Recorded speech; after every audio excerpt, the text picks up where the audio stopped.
Muchísimas gracias a todos y a todas por estar aquí en esta calurosa tarde de junio. Es un placer para mí poder presentar tanto a Rafael Ballesteros como a Julio Neira, dos personas a las que admiro mucho y con las que he tenido el honor de compartir muchas cosas en estos 2 días que llevamos. Yo voy a intentar ser breve, solo quiero que tengáis algunas notas biográficas y bibliográficas de ambos y que los escuchéis a ellos, que son los que de verdad son los protagonistas esta tarde. Yo tengo 2 amigos italianos que dicen que el arte, que la cultura, que la literatura es como el pan. Entonces hoy os vamos a presentar un pan que tiene 3 ingredientes. Tiene en primer lugar un ingrediente que es don Rafael Ballesteros, un escritor al que todos vosotros sé que conocéis y al que algunos de los aquí presentes hemos podido conocer muchísimo, muchísimo más en estos días porque hemos tenido el honor de celebrar en la Universidad de Málaga el primer congreso de poesía española contemporánea dedicado a la literatura de Rafael Ballesteros. Pues Rafael Ballesteros nació en Málaga en octubre de 1938 y se licenció en Filosofía y Letras por la Universidad de Granada. Ha sido durante su desarrollo profesional catedrático de instituto y fue además profesor invitado en las universidades de Estados Unidos. Allí, como muchos hemos aprendido estos días, escribió los cuentos americanos. Además, ha sido diputado constituyente y presidente de la Comisión de Educación y Cultura del Congreso de los Diputados desde el 82 hasta el 96. El otro día, de hecho, estuvimos jugando a intentar buscar la cara de Rafael Ballesteros en el asalto al Congreso de Tejero y creímos encontrarlo, pero no estamos seguros del todo. Luego me lo tienes que confirmar, Rafael.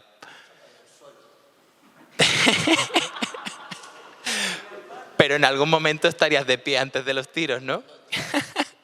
Que sepas que te reconocimos no por la barba ni por el pelo, sino por la postura meditativa y pensativa. Bueno, pues además de eso ha publicado estudios filológicos sobre Pérez Estrada, Vicente Núñez, Ricardo Molina, Moreno Villa. De hecho, yo la primera vez que conocí el nombre de estas 2 personas juntos fue con la edición de Jacinta la Pelirroja, que es preciosa y difícilmente inencontrable, así que si alguno tenéis la suerte de encontrarla en alguna librería antigua, no la dejéis perder porque es maravillosa. Ha publicado tanto poemas como estudios en revistas como Ínsola, como Cuadernos Hispanoamericanos, y ha publicado en editoriales de prestigios como Cátedra o la propia Castalia que mencionaba ahora mismo. Además de eso, pues ha desarrollado una brillante carrera literaria, tanto en la prosa, pero sobre todo en la poesía, con títulos como Las Contracifras, que fue el primero que conocimos aquí en España, Testamenta, Numeraria, las distintas y complicadas ediciones de Jacinto que el profesor Julio Neira nos hará conocer hoy. Y bueno, pues en novela podemos destacar La imparcialidad del viento, podemos destacar La muerte tenía la cara azul o podemos destacar Amor de mar o Huerto místico. El último premio con el que se ha reconocido su trayectoria es el Premio de las Letras Andaluzas Elio Antonio de Nebrija, que se otorga a toda su carrera literaria. Y yo pues me congratulo mucho, Rafael, de que esta edición tan bonita esté aquí hoy con nosotros porque verdaderamente es una joya lo que nos ha entregado Renacimiento. El segundo ingrediente que tenemos para este maravilloso pan pues es el profesor Julio Neira, a quien he tenido el honor de conocer por fin en persona, pero a quien admiraba yo ya desde hace mucho tiempo. Esto es como cuando un chaval de 15 años pues conoce a Leo Messi, que es su gran héroe, pues yo igual con los profesores de filología que estudian poesía contemporánea, conocer a Julio Neira, que he estado media pandemia leyendo su libro sobre la historia poética de Nueva York, pues ha sido para mí una cosa alucinante. Pues bien, Julio Neira es, por supuesto, doctor en Filología Hispánica y es catedrático de Literatura Española en la Universidad Nacional de Educación a Distancia. Fue director del Centro Cultural Generación del 27, fue director del Centro Andaluz de las Letras y fue también director del Centro del Libro, los Archivos y las Bibliotecas de la Junta de Andalucía. Ha dedicado su actividad investigadora al estudio de los poetas españoles contemporáneos, sobre los que ha publicado diversos libros y numerosos artículos en las principales revistas de la especialidad y en volúmenes colectivos. Ha participado y dirigido numerosos cursos, seminarios, congresos y ha sido profesor invitado en universidades españolas y extranjeras. Por citar alguna, pues Oxford, Dickinson College, Toulouse, Milán, Roma. De su extensa y maravillosa bibliografía, pues podemos destacar La Quimera de los Sueños, que es otro libro que une la trayectoria de Rafael y de Julio, porque se publicó en primer lugar en Ver a Mar y se publicó en segundo lugar en El Toro Celeste. Podemos destacar La historia poética de Nueva York en la España contemporánea, podemos destacar el Memorial de Disidencias, vida y obra de José Manuel Caballero Bonal, como saben ustedes, recientemente fallecido. Podemos destacar también la gestión de simulacros, la poesía de José Manuel Caballero Bonal y también claves para el estudio de la poesía del 27. En última instancia, ha publicado Literatura Española y Género junto a María Martos, que nos acompaña hoy aquí en la sala. De Julio Neira quiero destacar la importancia que ha tenido para la poesía contemporánea por dos razones. En primer lugar, porque ha hecho estudios de autor que antes no se tenían en cuenta. Hasta que él llegó y estudió ciertos autores como, por ejemplo, el propio Caballero Bonal, esos autores no estaban tan dentro del canon ni eran tan bien considerados. Pero por otro lado, creo que es importante esa labor historiográfica en la que ha ordenado el 27, en la que ha ordenado el 50 o en la que ha ordenado lo que ha sido la visión de Nueva York dentro de la literatura y de la poesía contemporánea española. Estos son los dos primeros elementos y el último elemento del pan que podemos ofrecerles esta tarde pues es la propia obra de Jacinto. ¿Por qué Jacinto es un elemento detonante en este pan? Pues porque Jacinto es el libro que ha supuesto parte del núcleo fundamental de la literatura de Rafael Ballesteros, pero también ha sido la neura. Cuando preparábamos la exposición que en estos días se puede visitar en el rectorado de la universidad, que se titula Hasta la última ola, textos e imágenes de Rafael Ballesteros, a mí me llamó muchísimo la atención que hubiera una foto cuya única explicación era día de la finalización de Jacinto. Yo decía, ¿cómo un autor puede recorrer el día en el que acabó una obra y que tenga tanta importancia para él?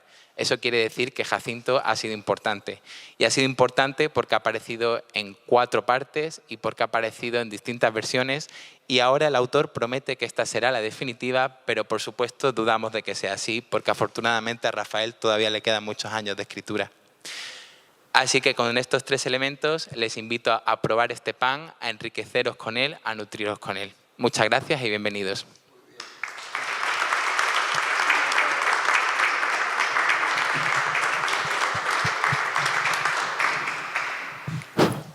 Bueno, buenas tardes, queridas y queridos amigos. Es una maravilla volver a encontrar a tantas personas queridas después de tantos meses, más de un año en la que, bueno, por diversas causas, sobre todo por el confinamiento, nos hemos visto privados del contacto personal, de la maravillosa relación directa que es, en el fondo, la amistad, ¿no?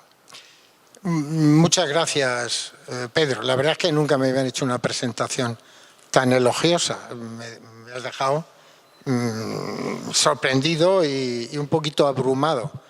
Estas cosas se hacen respecto a los poetas, a los escritores, pero los críticos somos mucho menos importantes como para que nos alabéis de esa forma. Bueno, de todas formas voy a intentar sobreponerme a tanto caudal de elogios y voy a hablar un poco de Jacinto. Hemos pensado que será mucho más agradable que yo, después de una breve introducción, hagamos un coloquio, un diálogo, Rafael y yo, sobre la obra, sobre Jacinto. Y luego él, al final, pasará a lo importante, que es a la poesía, a los versos, a leer un fragmento. Jacinto, en efecto, es, desde mi punto de vista, y creo que también desde su autor, es la columna vertebral de la trayectoria poética de Rafael Ballesteros. La primera versión de la primera parte de Jacinto se publicó en 1983. La primera versión de la segunda parte en el 98. De la tercera parte en el 99 y de la cuarta y última parte en el 2002.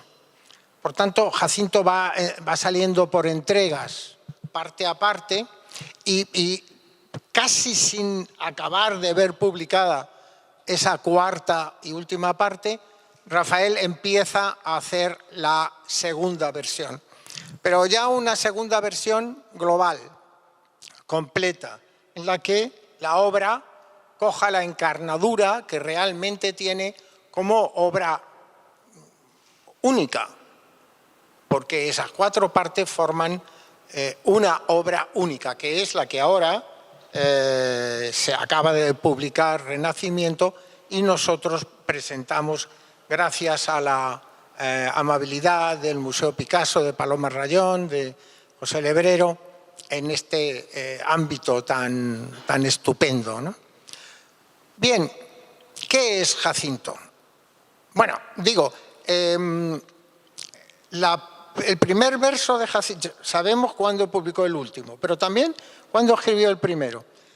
No diré el día ni el mes porque no lo recuerdo, aunque está en la introducción, pero 1980.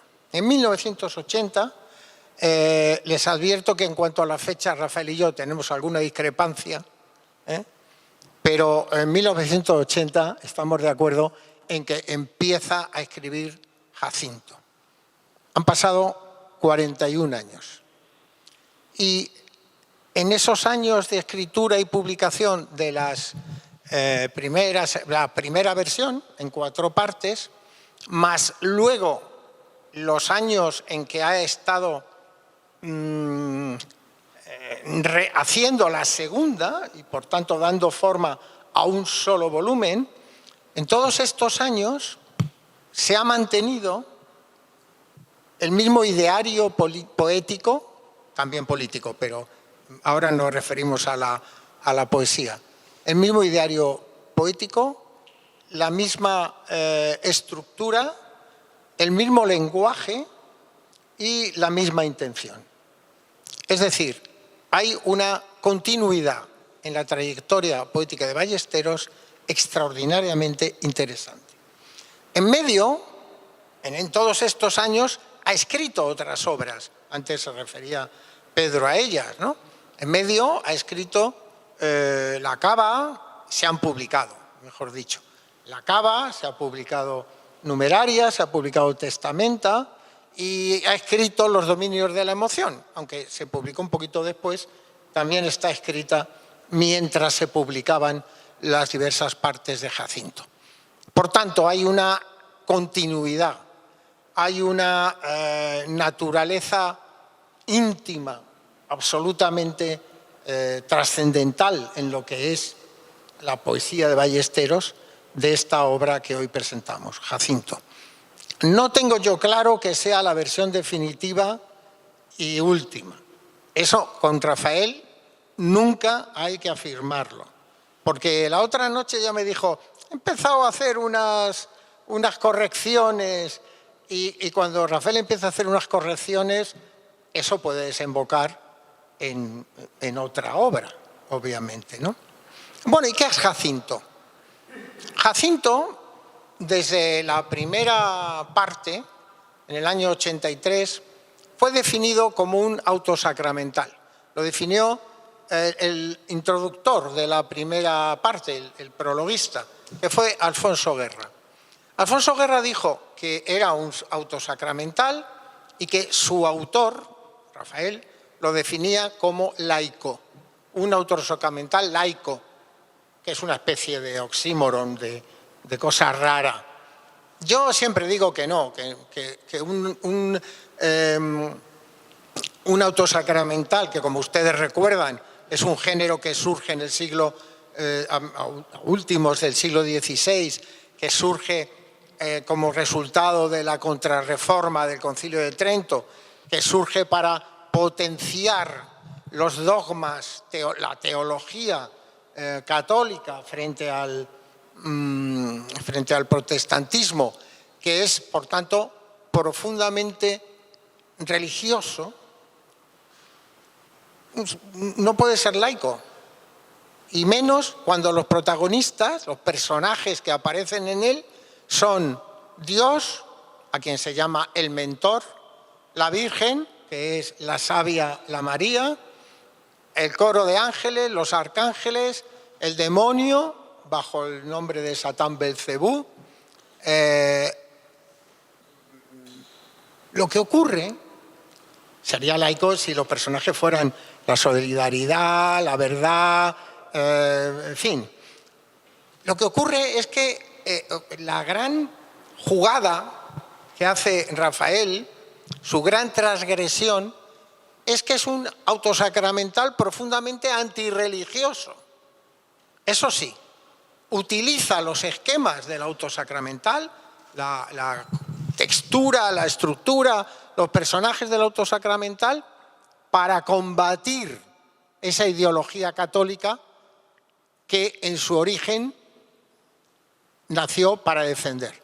Esa es la gran transgresión, desde mi punto de vista humildísimo, de Rafael Ballesteros. Es un autosacramental no laico, sino antirreligioso.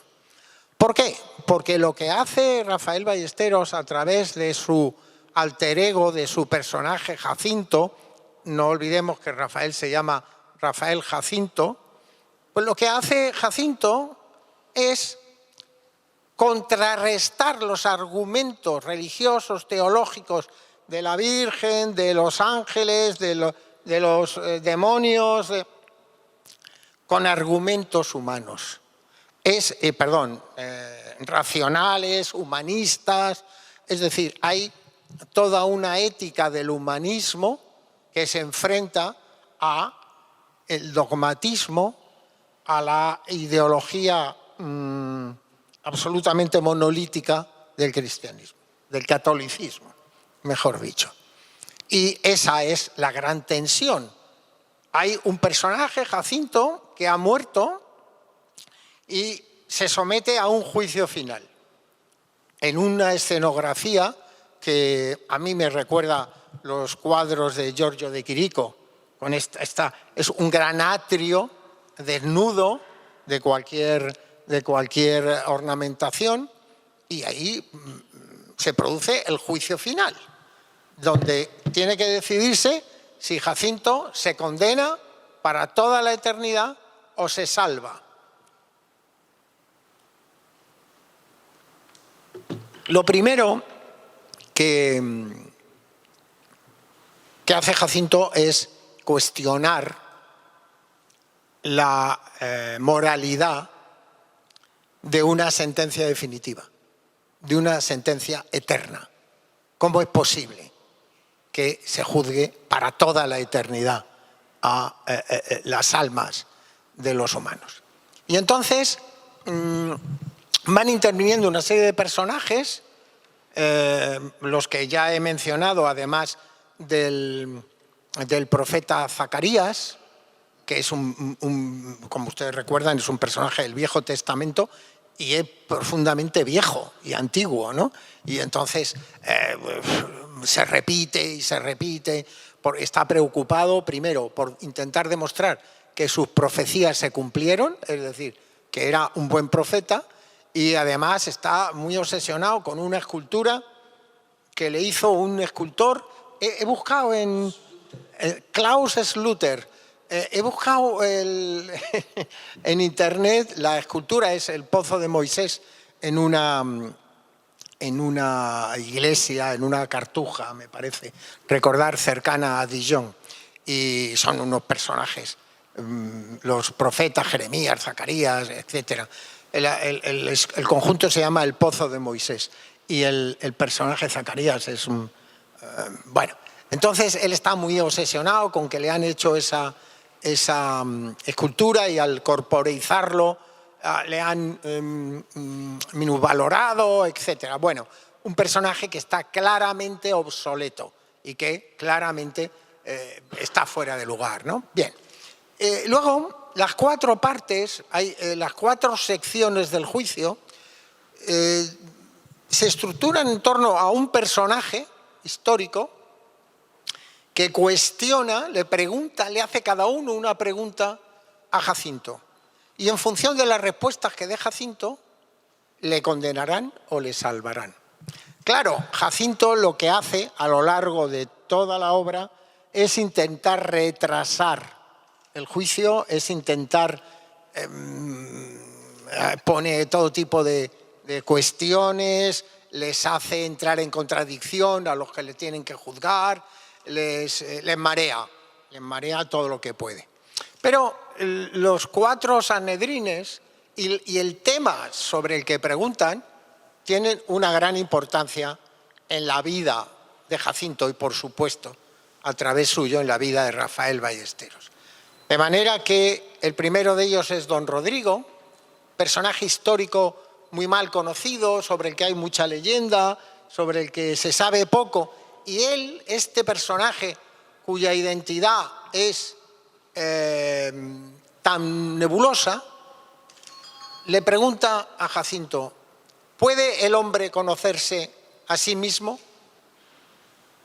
Un personaje al que la historia no ha hecho gran hincapié. Es decir, un personaje de lo que llamaba Unamuno, la intrahistoria. ¿Puede conocerse a sí mismo? Y Jacinto, después de muchos circunloquios, dice que sí, y además dice una frase que será una especie de leitmotiv de toda esa primera parte, que es: y en sí perdura. Con lo cual viene a dar a entender que el hombre, el ser humano, hombre o la mujer, puede conocerse a sí mismo, y además que esa naturaleza, que esa identidad personal no varía a lo largo de su existencia. Lo cual introduce algunos elementos interesantes desde el punto de vista del juicio, porque claro, aquel al que se juzga es el que cometió el delito, o ya es otro, o cuando llega el momento de la muerte no tiene nada que ver con aquel. En fin, es problemas, como ustedes ven, de gran hondura psicológica y filosófica que lleva la primera parte de Jacinto. La segunda parte tiene como Sanedrín, como figura que interroga, a Omar Khayyam, el poeta persa. Y Omar Khayyam introduce a Jacinto en el debate sobre los sentidos, sobre la percepción de la realidad a través de los sentidos. Yo creo que es la parte más larga, por lo menos en su origen, porque Jacinto entra muy bien a ese debate si la sensorialidad define el conocimiento de la realidad y por tanto condiciona también la espiritualidad del ser humano. Bien, no hay que decir, ni que decir tiene, que Jacinto es muy partidario de la sensorialidad, del sensualismo, de la percepción de la belleza a través de los sentidos. La tercera parte, la tercera sección, está a cargo de Rosa Luxemburgo, la gran figura del socialismo.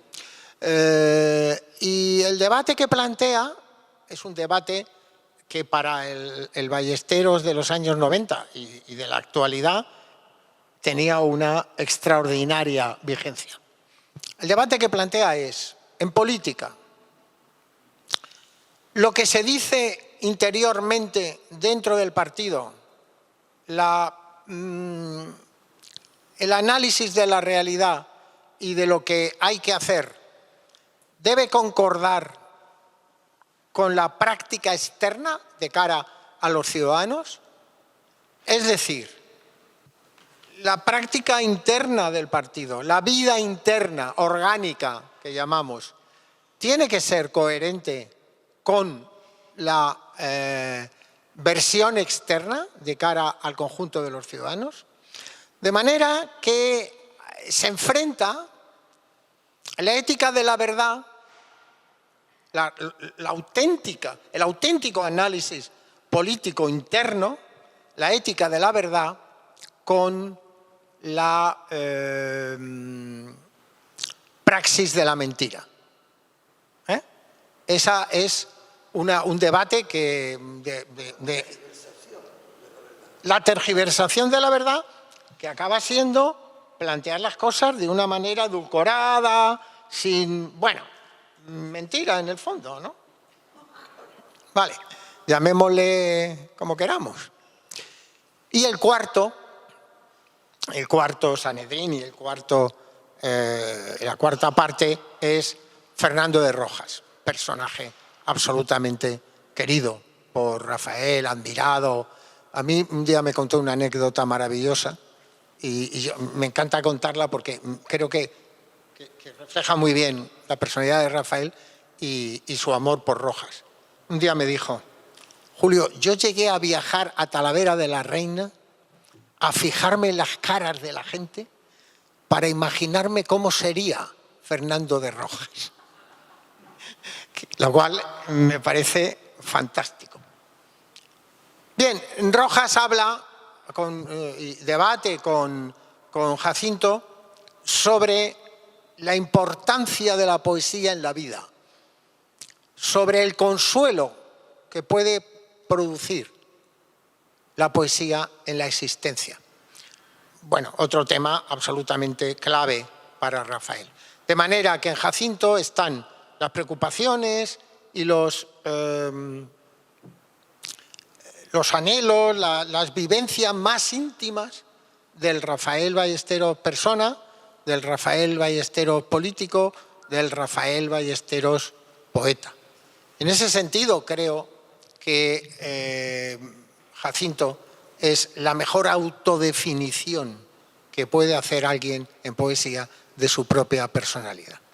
Yo creo que me estoy extendiendo demasiado y casi creo que debemos pasar a un diálogo, ¿no?, sobre estas cuestiones. Y lo primero que yo quería preguntarte es si lo que yo vengo diciendo hasta aquí está bien o discrepas. Está muy bien, de verdad, absolutamente. Absolutamente.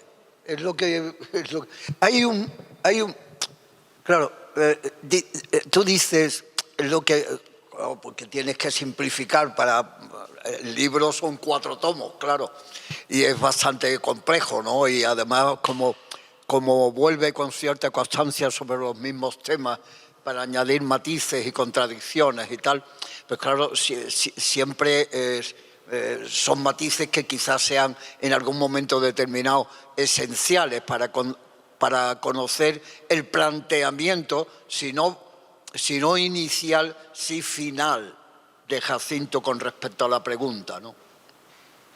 Pero fundamentalmente la primera dificultad que yo viví para iniciar el libro con cierta lucidez era que si sabía que yo iba a tratar 4 temas que después incorporaron diferentes personas, ¿no? Pero esos temas que él ha dicho eran los temas que a mí me parecían esenciales en mi vida, ¿no? Y yo iba a tratarlos con el máximo cuidado, la máxima atención, el máximo esfuerzo, el máximo rigor, etcétera, etcétera. Pero claro, los personajes que acompañaban a Jacinto y la persona, el Sanedrín, que en ese momento iba a hacer la pregunta esencial y por la cual el mentor, la sabia, la María, Satán, Belcebú, iban a sacar su conclusión a mi respuesta para condenarme o salvarme. Estoy hablando ya de mí y no de Jacinto. Tenía la dificultad estructural, estoy hablando de dificultad estructural, ¿no? No sabía yo que eran esos personajes, podían ser otros, ¿verdad? Fernando de Rojas era casi seguro que hablaba de literatura y Rosa Luxemburgo para mí es una persona absolutamente llena de interés humano y político, ¿no? Claro, pero en el primer libro yo tenía que hacer el armazón general en el cual se tenían que mover los otros 3. Los personajes que iban a aparecer en los 4 libros, que son 13, los he contado, son 13 o 14, están presentes continuamente en los otros tomos. Por tanto, en el primero tenían que estar prefigurados, concretados, cerrados, entre comillas, ¿no? Porque precisamente el poder embaucador, si ustedes quieren, o el poder de convicción que le da algunas veces Jacinto a su vida y a lo que dice, cambia sentimientos muy profundos o actitudes absolutamente consustanciales con los personajes que aparecen. Es decir, el coro de ángeles, hay 2 coros de ángeles, ¿no? ahí el coro negro y el coro celeste, ¿no? Evidentemente, los que son más comprensivos, más generosos, más cariñosos, más acogedores, son los celestes, y los negros son los más críticos, los más ruines, los más vindicativos, los que no dejan respiro alguno a la presión que ejerce por saberse qué es la verdad de este chico que viene aquí como a engañarnos y a marearnos, ¿verdad? Sin embargo, a lo largo de los tomos, esos personajes van cambiando. Y cuando me parecía que el cambio, la matización, podía ser demasiado fundamental y que variaba la estructura de la valoración del personaje, entonces me inventaba una voz o voces en el coro negro. Es decir, había dentro del coro negro o del toro celeste alguien que cambiaba de opinión, o que por lo menos estaba dudando de su opinión, o por lo menos dudando de lo que versalizaba en el cielo, que naturalmente todo es escuchado por el mentor y por la sabia, la María, que son los que en definitiva van a juzgar.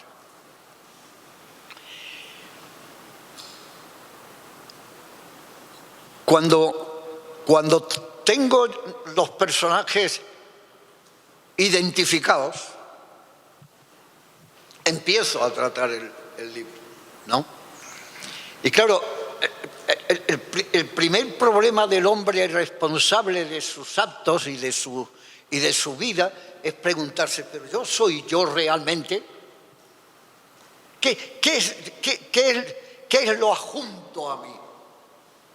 ¿Qué es lo sobrepuesto a mí en mi fundamento real de persona, ¿no? De individuo? Claro, escoger Rodrigo, como ha dicho Julio, era fácil porque Rodrigo era muy importante en la historia, ¿verdad? Porque pierde la hegemonía y el poder a cambio de la posesión de la península entera por parte de los musulmanes, los árabes, etc. Pero todo lo que se dice de él es falso. Todo lo que se dice históricamente de él prácticamente falso, ni dónde murió, ni por qué fue traicionado, por qué perdió la batalla, en dónde la perdió, dónde lo enterraron, todo eso es falso, históricamente falso.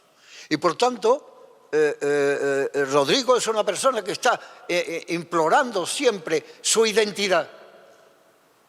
Y llega un momento en que dice, es que lo que dicen a los colegiales es falso.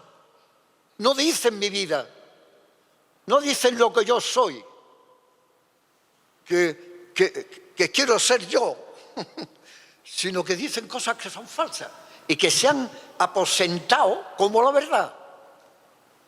¿Es eso lo que ocurre con los hombres y las mujeres? ¿Es eso lo que ocurre con nuestra vida? Y si eso es así y lo ponemos en duda, ¿cómo podemos ser juzgados? Con un castigo que va a ser para siempre, o con un premio. Pero Jacinto siempre parte de que va a ser castigado, como es lógico. ¿Es posible entonces, en serio no es la palabra, con fundamento, juzgar para siempre en el castigo, en la punición a una persona, si planteo los temas de esta manera? Entonces, cada vez que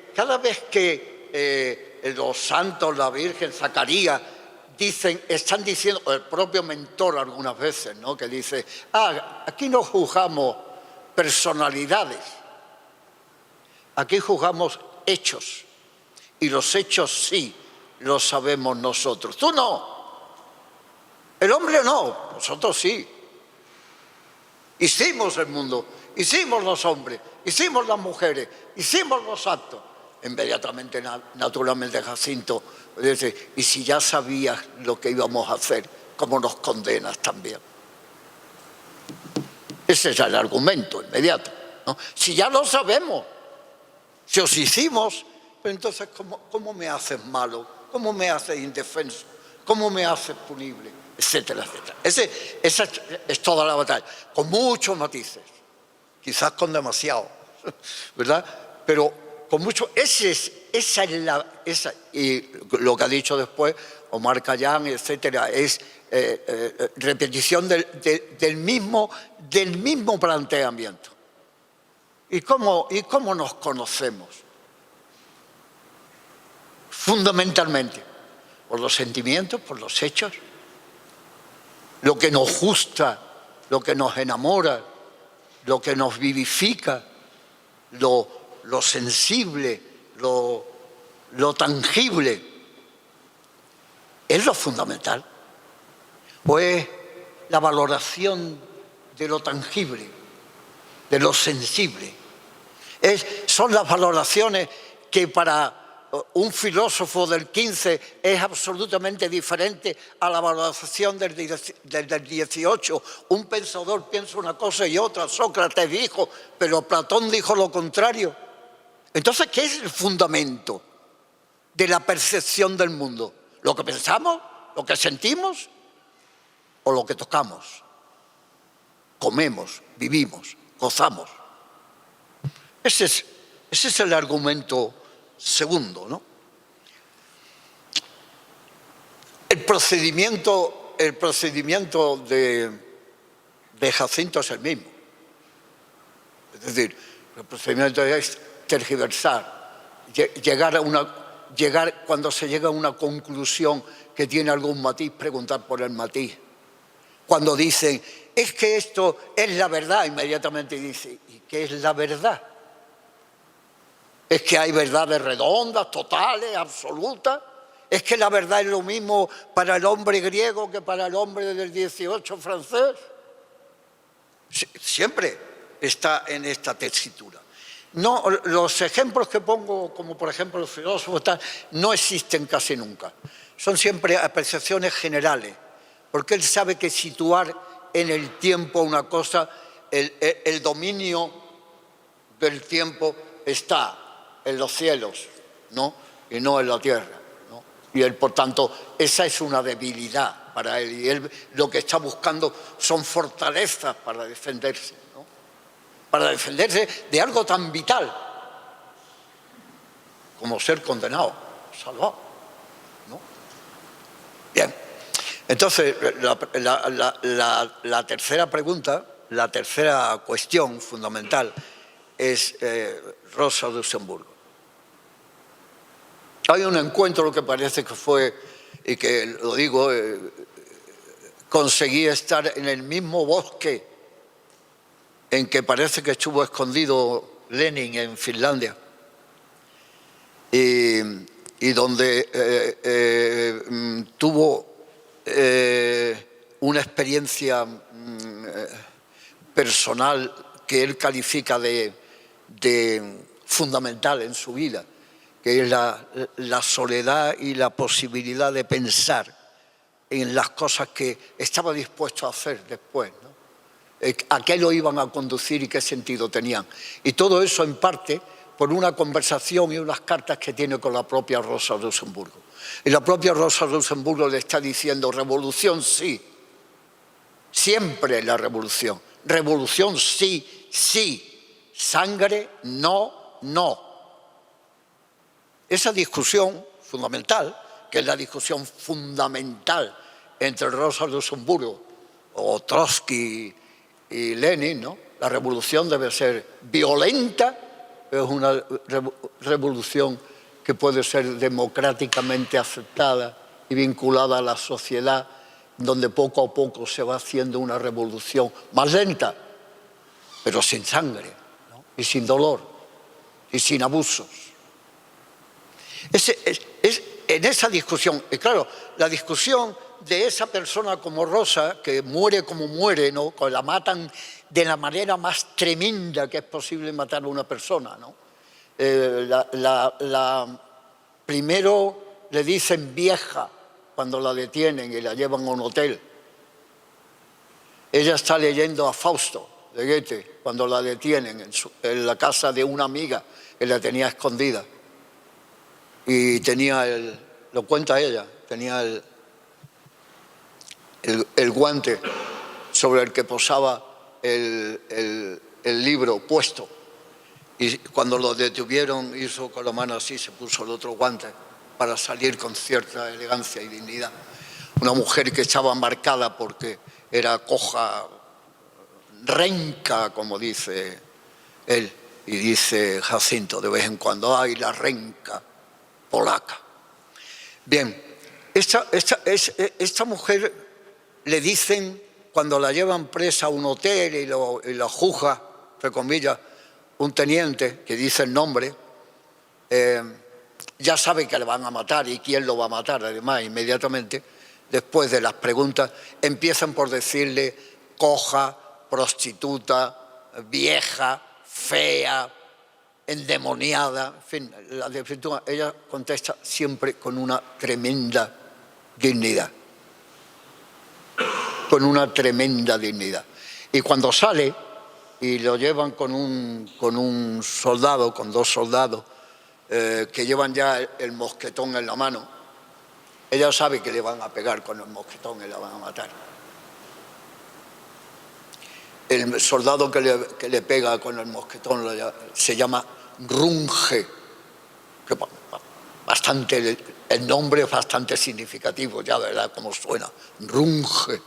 Bien, pues, y luego la tiran a un canal, ¿no?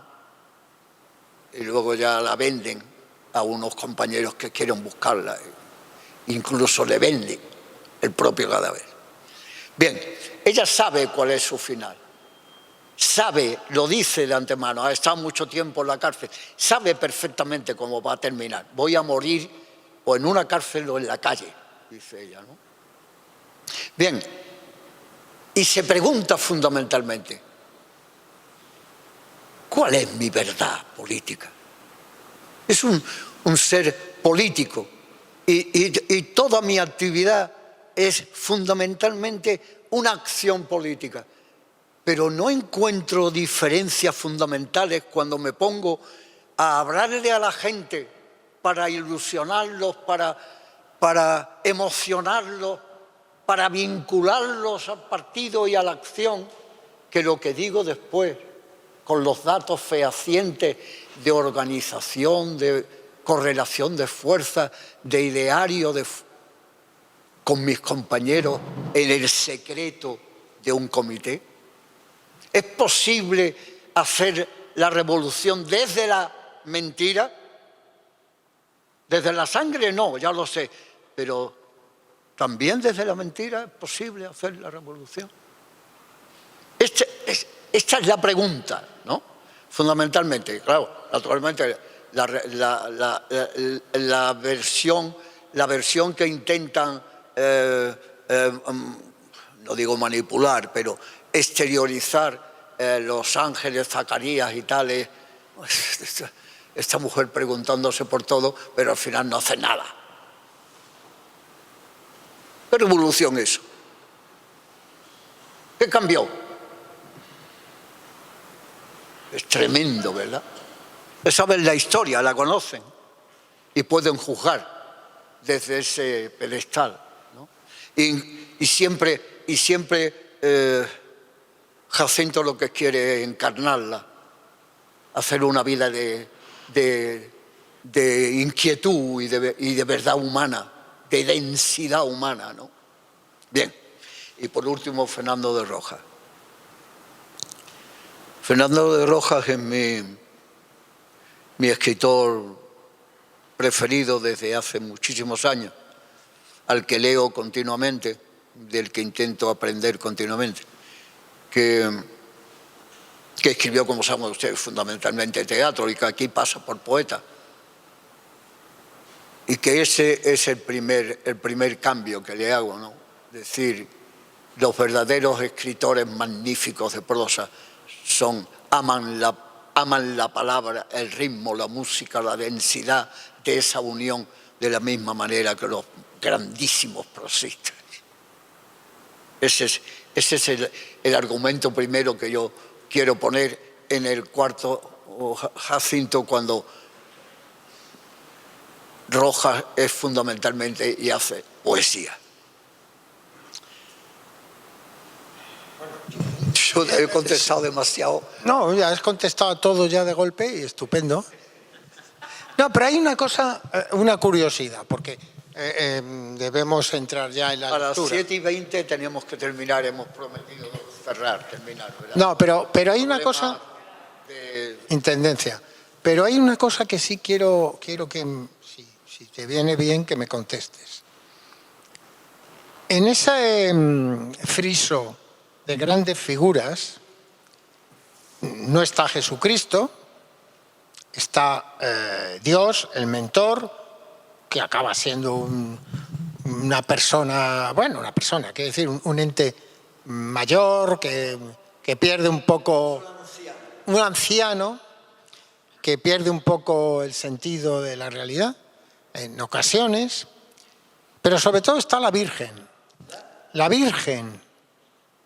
la sabia, la María, que no es para nada esa figura mediadora de los hombres y las mujeres, del ser humano con la divinidad, para que se nos perdonen nuestros pecados y seamos redimidos. No, no.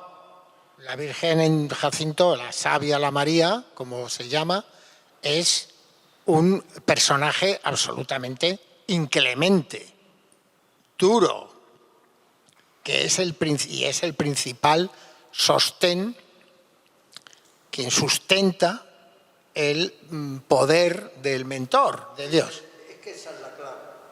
Es que esa es la clave. Es decir, la relación que yo quise poner, naturalmente personal solamente, ¿no? Pero que me interesaba por esa contradicción, ¿no? Por ese mundo que los unía pero que los separaba, ¿no? Era que el mentor es un hombre consciente de su poder, consciente del poder ilimitado que tiene, intemporal que tiene, pero es un hombre ya agotado, fatigado,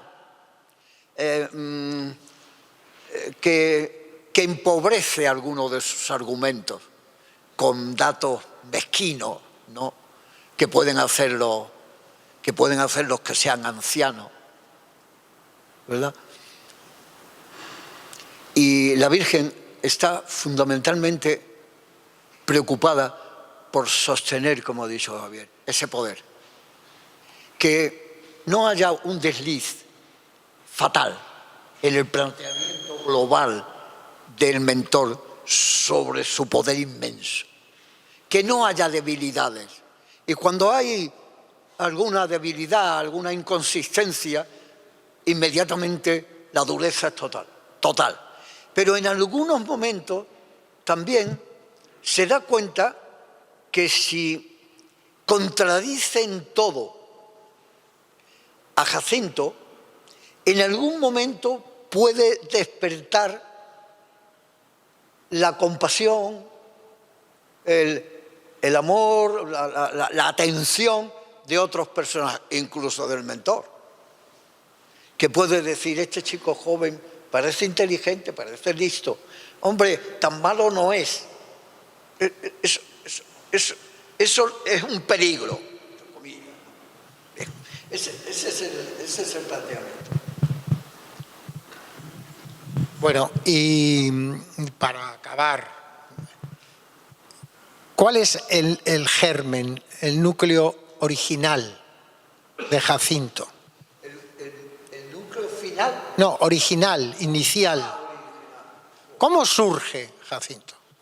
¿Cómo surge en ti la idea de construir este magno autosacramental antirreligioso?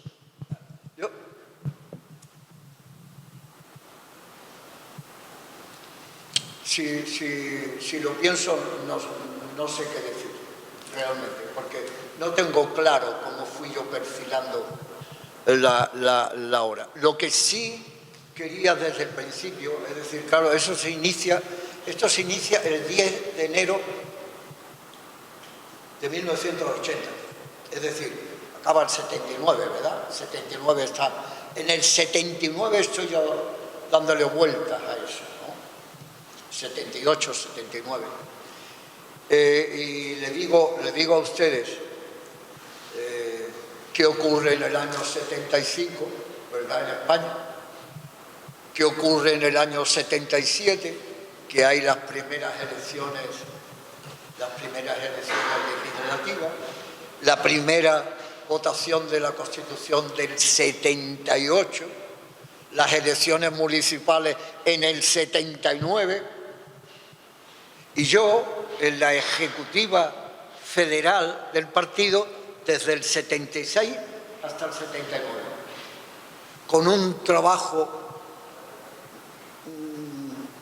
desproporcionado. Pero si el trabajo era desproporcionado, la responsabilidad era mucho mayor. Yo me sentía verdaderamente pequeño, no dotado con la responsabilidad que se me había caído encima. Y eso era una angustia continua, ¿no?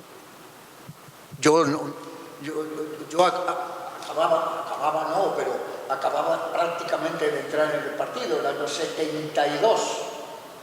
Paso por Solemne, 74, el 76 estoy en la Comisión Ejecutiva Federal del partido. Trabajando, yo en mucha menor medida, por supuesto, que todos los demás, pero trabajando en la transición del país. Y sabiendo, eso sí, absolutamente, que en manos del Partido Socialista hay la gran parte de la responsabilidad de esa transición. Y eso me toca a mí. Yo ese bocadillo me lo tengo que comer, ese toro lo tengo que torear. Y tengo que dar respuesta cuando me preguntan. Entonces, estoy convencido de que el sentimiento era, no puedo. Al mismo tiempo, con otros compañeros, claro, pero con otros compañeros estaba levantando esas elecciones en Málaga y la provincia, haciendo el partido en las elecciones municipales. Teníamos que encontrar los socialistas de Sierra Yegua y de Alpandeire.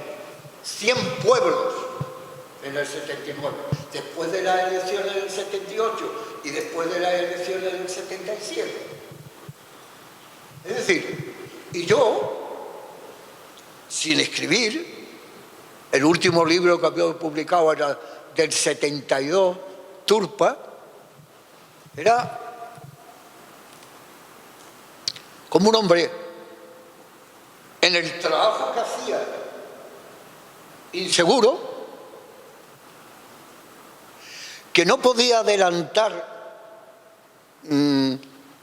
mi seguridad en función de las responsabilidades que tenía, sino al revés, muchas veces me superaban, ¿no?, y me angustiaban, claro, naturalmente.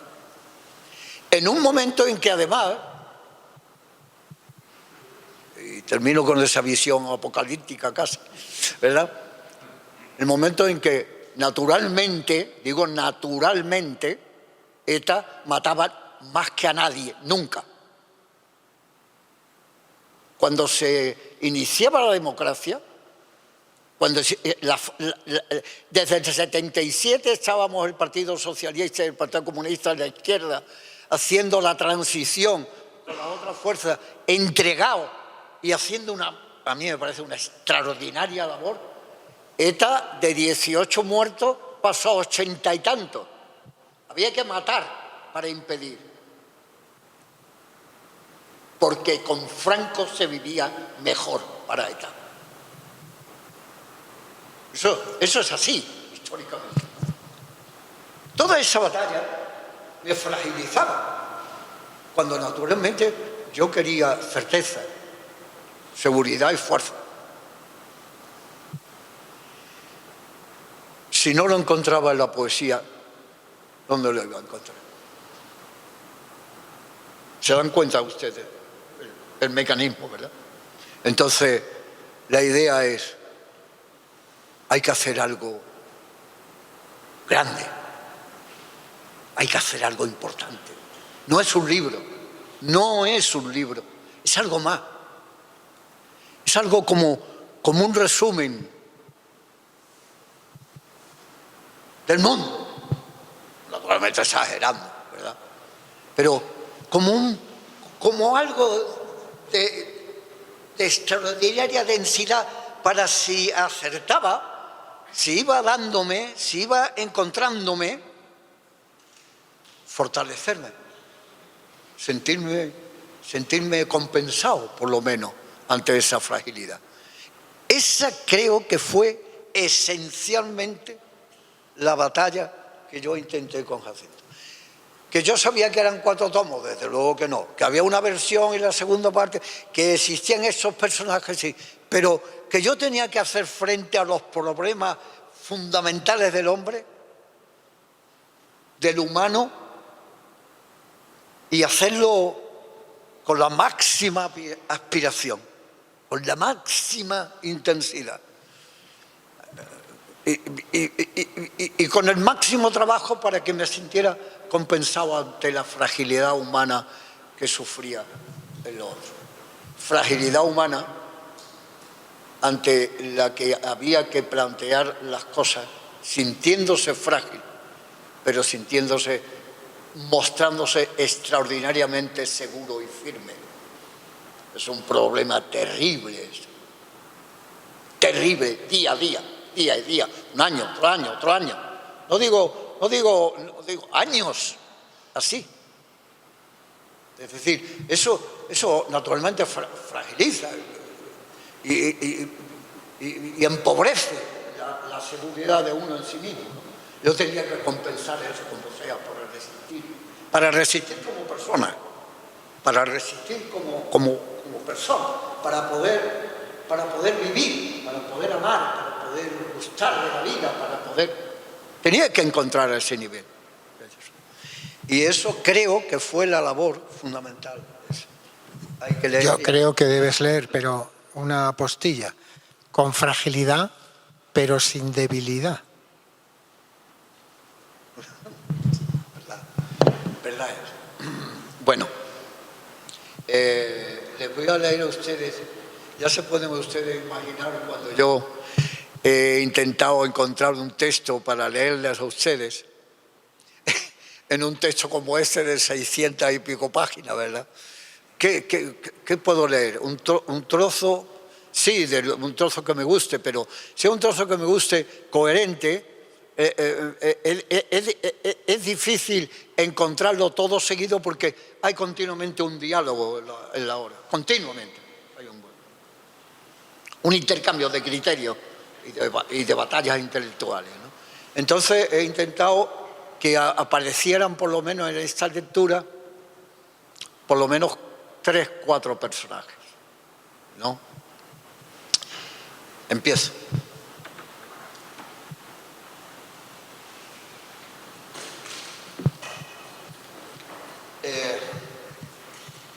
Hay saltos entre una palabra y otra. Uy, no sabes lo que te lo agradezco. Es que si no, no. Ahí, muy bien, muchas gracias.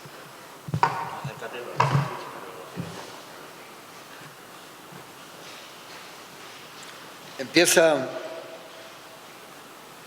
el Arcángel Laflor. El Arcángel Laflor es un personaje clave en todo el libro. Es la persona que trata con más cariño, con más devoción y con más comprensión a Jacinto. Inmediatamente le dicen que lo quiere, que lo ama, que no está cumpliendo con sus trabajos reales de arcángel, más o menos, etc. Se llama el Arcángel Laflor. Y aquí presenta uno de los sanedrines, que es el último, que es Rojas. Dice el Arcángel Laflor que hable el del Sanedrín, el del paso adelantado, el de la calza alta y tensa, el del medallón colgado, el de la mirada incisa, el de ademán castellano, el que de oro en un brazo lleva sobre el negro el aro, el de la mano el labriego con olor de espliego alto, a quien el mundo celebra, que lleva a Calisto a un lado y en el otro a Melibea. Y dice Jacinto: Fernando de Rojas, hay gavilanes de noche, serpentinas de aire blanco, velas que expanden sus lonas sobre el arco de la luna. Hay las almendras que saben guarecerse de los fríos, huecos de la noche antiguo, aceites a vencejillos, ventanillas de los patios. El más grande castellano que dio a la palabra vuelo. El de Rojas, el más grande en los siglos de grandezas, el que fue primero en oro en los años más dorados. Y dice Fernando de Rojas, está obsesionado al principio Fernando de Rojas de Calisto y Melibea. Ha descubierto Jacinto, que es el cuarto Sanedrín que no conocía, que aparecen, ¿no? es Fernando de Rojas. Naturalmente encuentra una esperanza fundamental ahí, un campo de salvación, ¿no? Porque lo ha leído bien, lo conoce, ¿no? Sabe cuáles son los mundos de Fernando. Y entonces dice, este puede salvarme a mí, ¿eh? Yo le digo lo que siento, pero siempre intentando acercarme, ablandarlo, etc. El otro está obsesionado en principio nada más que con Calisto y Melibea. Pero Calisto y Melibea, que mueren los dos, como saben ustedes, desnucándose, después del amor absolutamente carnal y condenable, etcétera, etcétera. Uno se tira, ella se tira, él se cae, ¿verdad? Esa es la obsesión de él. Pero él ve que dos jóvenes que mueren por amor carnal, ese mundo le interesa a Jacinto. Dice, este es un campo a seguir, por aquí, esta es una veta. Dice Fernando de Rojas, este galanado que me acompaña entre umbrías y esta doncella de prez que entre las brumas se muestra, son las sombras de amadores que trajeron de sus sombras las sombras de sus envés. Solo son sus sombras vanas, golpes vanos de almirez. Nadie vive más que el tiempo que colmaba su avidez. Rellenos de argamasilla, adobe trunco, doblez de un mantel sobre sí mismo, prisando la sencillez. Los dos caídos del mundo, teniendo al mundo al revés. En el trasmundo son nada, si en el mundo fueron poco. Jacinto es don Fernando de Rojas, el más grande de entre todos. Con un tono de su prosa se hicieron los violines. De una palabra a la otra, bellezas de ser preciso. Mejor belleza no cabe de un capitel a su nido.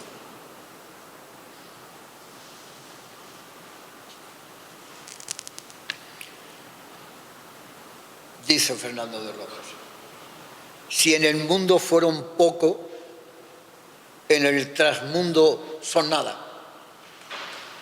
Fueron zancos de deseo, mozuelos para el ovillo, traspasados por lo mismo que les dio su parabién. Asuntos del hueco y pífano, buscadores de sí mismos en los ensambles del otro, vergelitos y huerteros, indagadores del prójimo, siendo su deseo su sino. ¿Qué son de aquellos mancebos? ¿Qué fue de aquella pasión? Y dice Jacinto, qué perfección tan reñida y tan sencilla a la vez.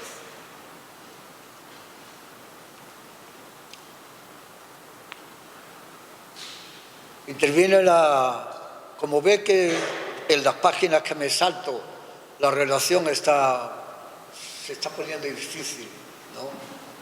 Y va ganando terreno la versión del amor, la pasión, los jóvenes, qué van a hacer sin amarse, etc. Interviene la sabia, la María, corta como siempre, pero radical, pero como cariñosa, como comprensiva, como mediadora.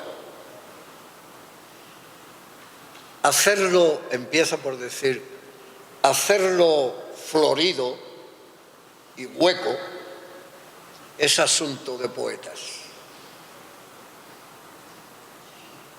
Quiero que sepamos todos que una cosa son las lágrimas y otra cosa su dolor.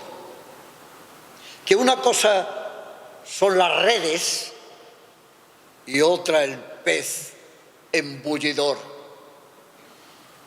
Que una cosa es la belleza de las torres más alzadas para lanzarse de ellas buscando castigo y muerte, que una cosa es una huerta con el rumor de sus flores y otra poner sola capa la turbación de la carne. Que la belleza no engañe, no nos embauque y atonte, que bajo cada belleza está la muerte en su instante. Que escuchemos el meneo de las cuerdas musicales que levantan los poemas, pero que sepamos siempre que bajo el do más hermoso están la charca y la landre. Me quedan 5 minutos, voy a usarlo si me permite. Fernando de Rojas entra en la dinámica dándose cuenta de lo que le conviene, digamos, a Jacinto, entra en la dinámica que van a ver ustedes y que es la que le interesa realmente a Jacinto. Desconoce, dice Fernando de Rojas, ¿desconoce el hombre lo que un perro sabe? ¿Y no advierte el hombre lo que el sapo advierte?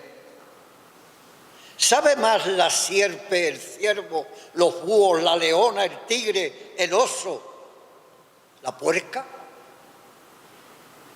¿No saben los hombres lo que la animalia, en pez o en terrestre o en ave, que al aire levantando alas extienden los aires? ¿No conoce el hombre? Y dice, sí, el hombre no sabe. ¿No conoce el hombre? Sí, el hombre no sabe. Y si el hombre mismo desconoce aquello que al humano hace ser hombre en su cierto, es más, es que siendo lo que es el serlo se da su permiso para hacer un otro?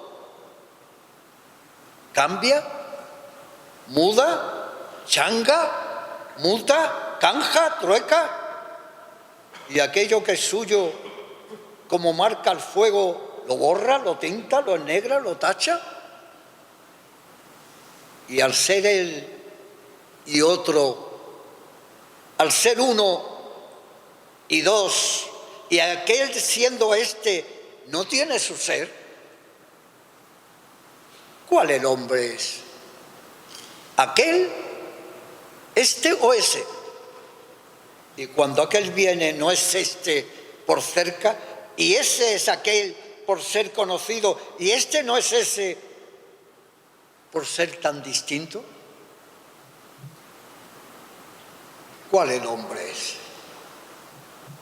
Sentido, si no sabemos quién es el hombre, ¿cómo podemos contenerlo? Ese es el argumento. Y termino.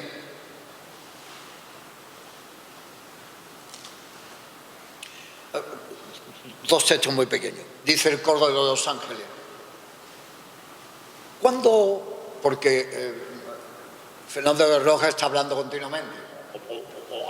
Habla. Y dice el coro de ángeles. ¿Cuándo pregunta un poeta? Y dice Jacinto, el poeta cuando afirma lleva dentro 4 dudas. Coro de ángeles. ¿Y cuándo concluye cosa? Jacinto, cada cosa que propone lleva una pregunta dentro. Coro de ángeles. ¿Y cuándo concluye cosa? Conclusiones son asuntos de científicos y ascetas. Fernando de Rojas. Cada forma tiene sus propias palabras y hay tantas palabras como posesiones. Y termino. Dice Jacinto, cuando ya se van a retirar para decidir, dice, ¿es muestra de un cuerpo un dedo? ¿De la esperanza la E? ¿A la flor la salva un riego? ¿Tensa a la vela un suspiro? ¿A la hierbabuena un té? ¿Al camión un desvío? ¿A las flores desmayarse? ¿Y a las gafas empañarse? ¿Qué importa lo anecdotario, lo tuyo, el accidente, lo mío, lo momentáneo, lo suyo, frente a lo humano, lo nuestro, lo plural, lo colectivo? Muchas gracias.